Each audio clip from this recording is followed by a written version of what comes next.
Hanggang ngayon, hindi pa siya nagkakamalay. Under observation pa siya. Eh, ano ba talaga nangyari? Tingin ko, nasabugan siya base sa mga sugat sa kanyang katawan. Malalaman natin ang nangyari sa kanya kapag magkamali na siya.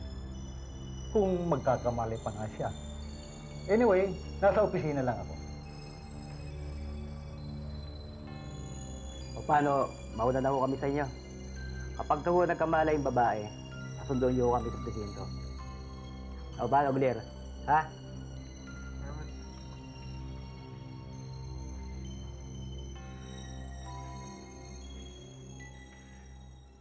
Kawawa naman tong babaeng tunak. Magpapasko pa naman.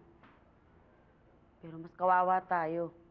May malaking abala to sa atin ah.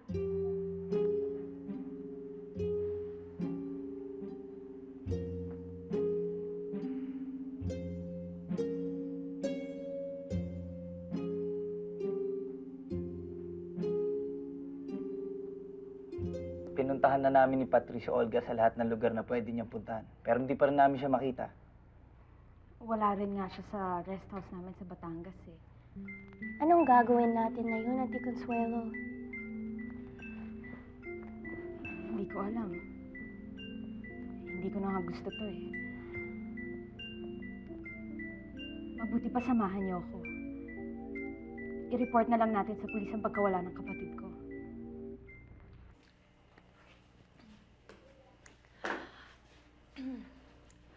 Alam mo, mas bagay sa yung fresh yung itsura. Kuwawa ka naman, wala ka pa yatang tulog. Gusto mo masahin kita? Oo. Gusto mo dun tayo? Tara, dun tayo. Huwag na. Hindi, sige na, dun ka na. Dali, mamasahin kita kasi alam mo masama sa yung nagpupuyat. Pagod na pagod ka na siguro. Gusto mo masahin ko yung kamay mo? Sige, ako na lang yung kamay mo. Ako na bahala.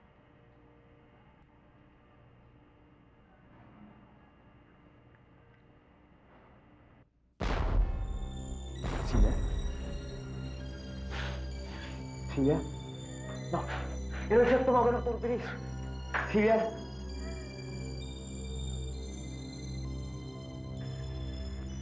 Ano nangyari sa anak ko? Ha? Pumunta na naman kayo dito. Ang tigas talaga ng ulo nyo. Ano ba? I presume kayo ho yung family members? Ano pa naman nangyayari sa anak ko? Well, sinumpang siya ng kanyang asthma. But other than that, she's fine. Maswerte nga yung pasyente kasi sa ibang cases ng last victim, nagkakaroon sila ng respiratory problem. Pero sa kasong to, wala naman siyang internal problems. Maliban nga doon sa kanyang hika. Aling Mariana, meron palang hika si Cecilia? Wala. Dok, ngayon ko lang nalaman na may hika pala ang anak ko, si Cecilia.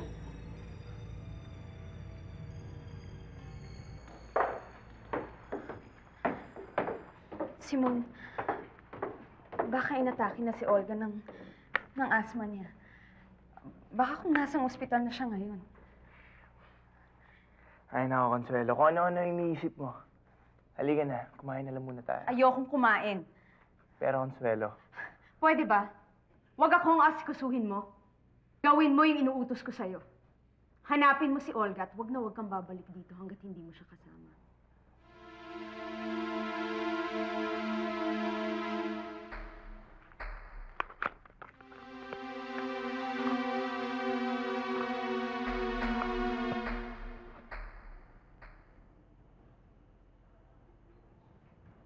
Magtatagal pa ba tayo dito? Tingin ko hindi nagigising yan.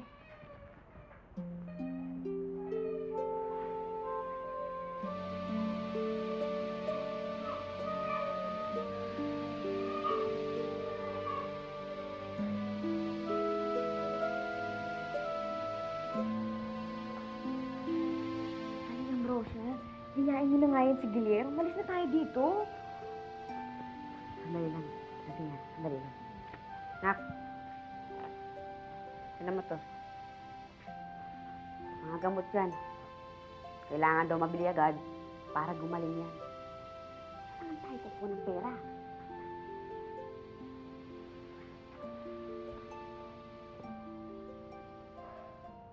Pag lumuwag yung trabaho namin, dadalo kami ni Emmy kay Cecilia, ha? Ay, naku, sige, sasabihin ko sa kanya. Naku, matutuwa yun. Nako, huwag nyo nang bisitahin yon. Dahil wala rin naman magbabago sa mukha nun. Hoy, Gemma, alam mo, sumusobra ka na. Huwag ka nga ganyan. Nakita mo nang nahihirapan yung tao eh. Hoy, tama lang ang nangyari sa kanya. Kasi, ambisyoso yung kaibigan mo. Kahit ata gurila, hindi na magkakagusto sa kanya eh. Walang niya ako! Wala ko ka! Hoy, tama na yan! Tama na yan!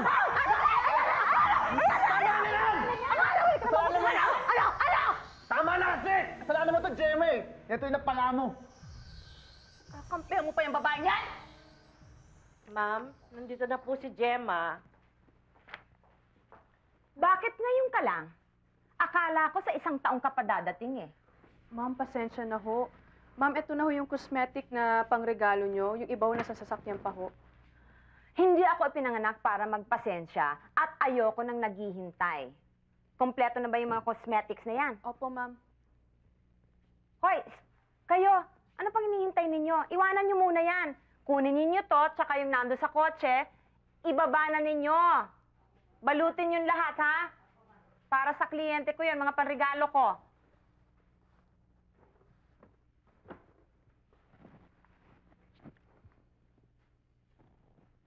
Ano pa tinatanga mo dyan? Ma'am, meron ho sana akong susumbong sa inyo tungkol kay Esme.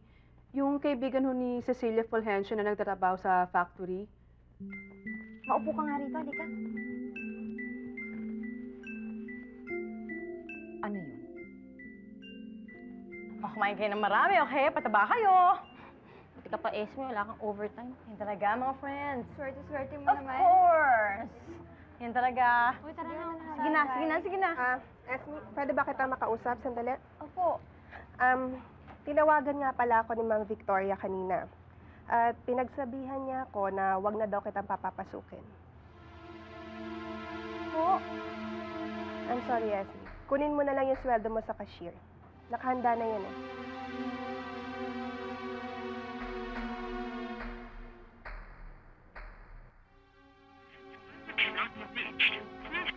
Ma, may naghahanap po sa inyo. Good evening ho. Taga-towing company ho ako.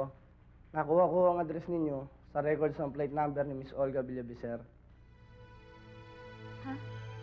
Bakit? Paano? Nakita po namin kasi naka-abandon yung sasakyan ni Miss Olga Villavicer.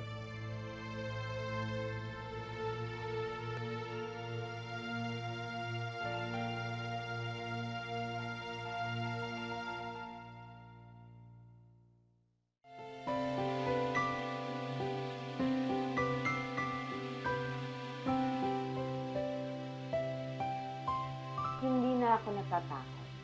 Kahit pa magbabad si Carlos Miguel sa hospital. Bakit? Kasi, nakita ko na si Cecilia. Ang pangit-pangit na niya. Tsako, magsasawa ng anak mo. Hindi lang naman mukha ni Cecilia ang minahal ko. Alam nyo, nang dahil sa nangyari sa kanya, mas lalo kong na-realize kung gaano ko siya kamahal. Na hindi ko siya talaga kayang mawala sa akin.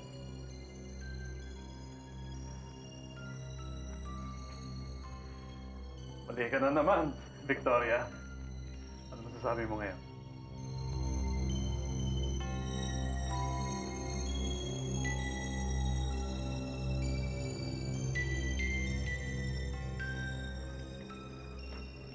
Huwag mo sabihin na gagamitin yung pambili ng gamot ng babaeng yun. Gilier! Ang tagal nating inipon yan! Siya nga naman, Gilier. Huwag niyo nang gastusan ng babaeng yun. Akin yung pera, Gilier. Ay, ano ba? Nangyari din kay Itay, nangyari doon sa babaeng yun. Kaya hindi ako papayag na mamatay siya katulad ni Itay.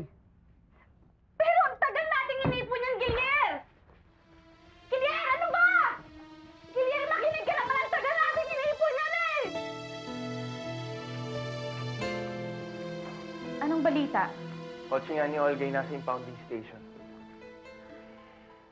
Flat daw yung isang gulong nung matagpuan nila, sabi ng mga taga-towing company. Doon daw nila nakita sa may Eran, sa Taft.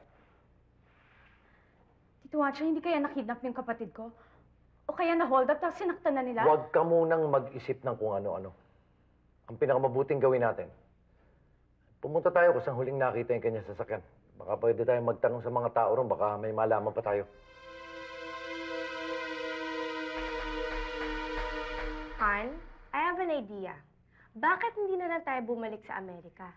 Isama natin dun si Raul. Tamang-tama, makakahabol tayo dun sa Pasko.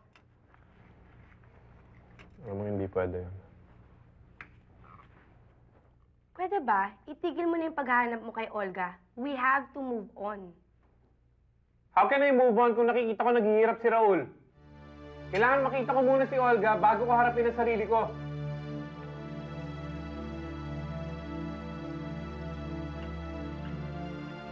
Nakita ko sumakay ng taxi. Naalala mo ba kung anong pangalan ng taxi? Oo madalas kumain yung driver dito eh. Magagawa niyo ba ng paraan para makausap namin yung driver?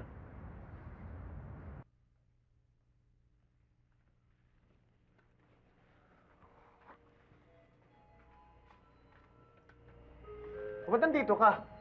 Di ba yung pasok ka sa factory ngayon? Eh, wala nga eh. Tsaka hindi na ako pwedeng pumasok doon. Bakit? Paano? Tinanggal na ako. Tsaka feeling ko, sinumbong ako nung Gemma na yun kay Doña Victoria, kaya ako nasasante. Oo, sa yacht club ko siya hinatid. Naalala mo ba kung anong oras? Nagpas na ho yata ng car barn ko yun eh. So, mga 6:45 na ng gabi yun.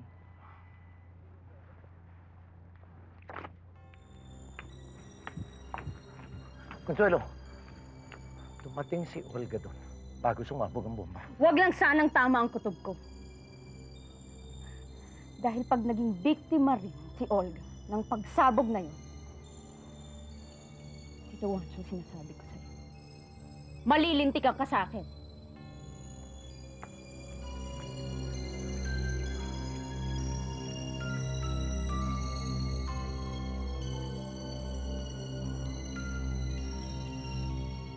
Sige, marami yung salamat.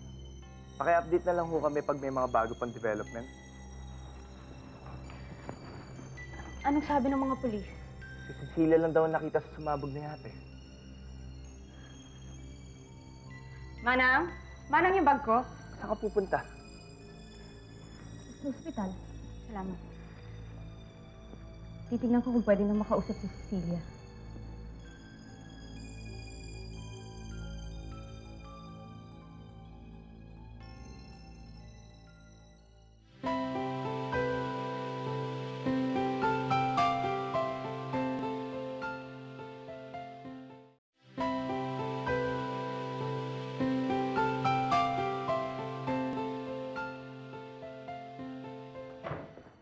Pupunta na naman kayo sa ospital. Ang kulit-kulit niyo talaga. Sinabi lang ako ng bahala kay ate eh.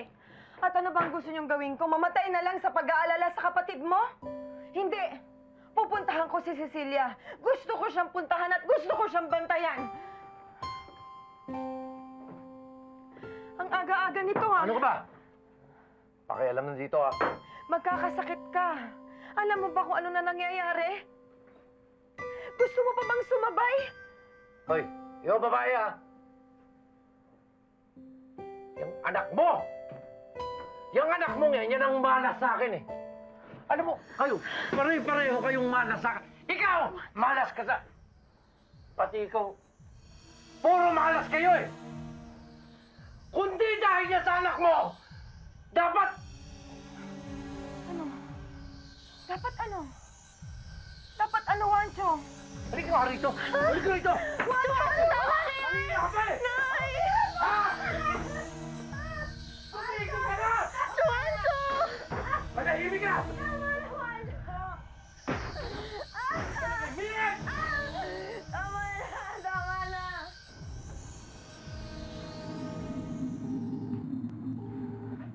Ma'am, bawal pong pumasok dito. Kilala mo ba ako? Oho, kayo si Miss Consuelo Villavicer. Yun naman pala eh. Eh di pabayaan mo ako. Kung hindi, sisiguraduhin ko bukas wala ka ng trabaho.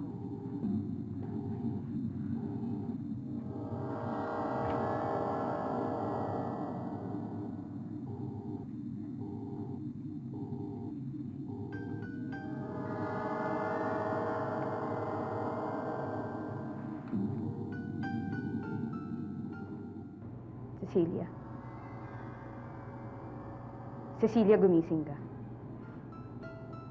Nasaan si Olga? Cecilia, gumising ka. Sabihin mo sa akin nasaan ang kapatid ko. Cecilia, gumising ka. Gumising ka, kausapin mo ko. Nasaan si Olga? Cecilia, gumising ka. Kausapin mo ko. Asan si Olga? Asan ang kapatid ko, Cecilia? Asan si Olga?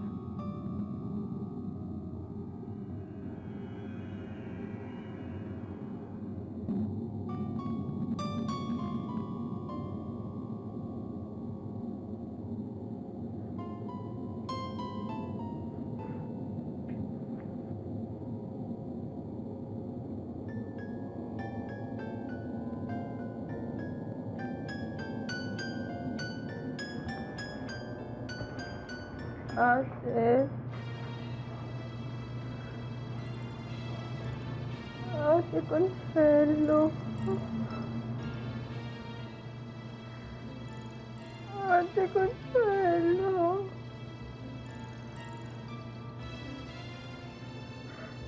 Ate. Olga? Ate Consuelo.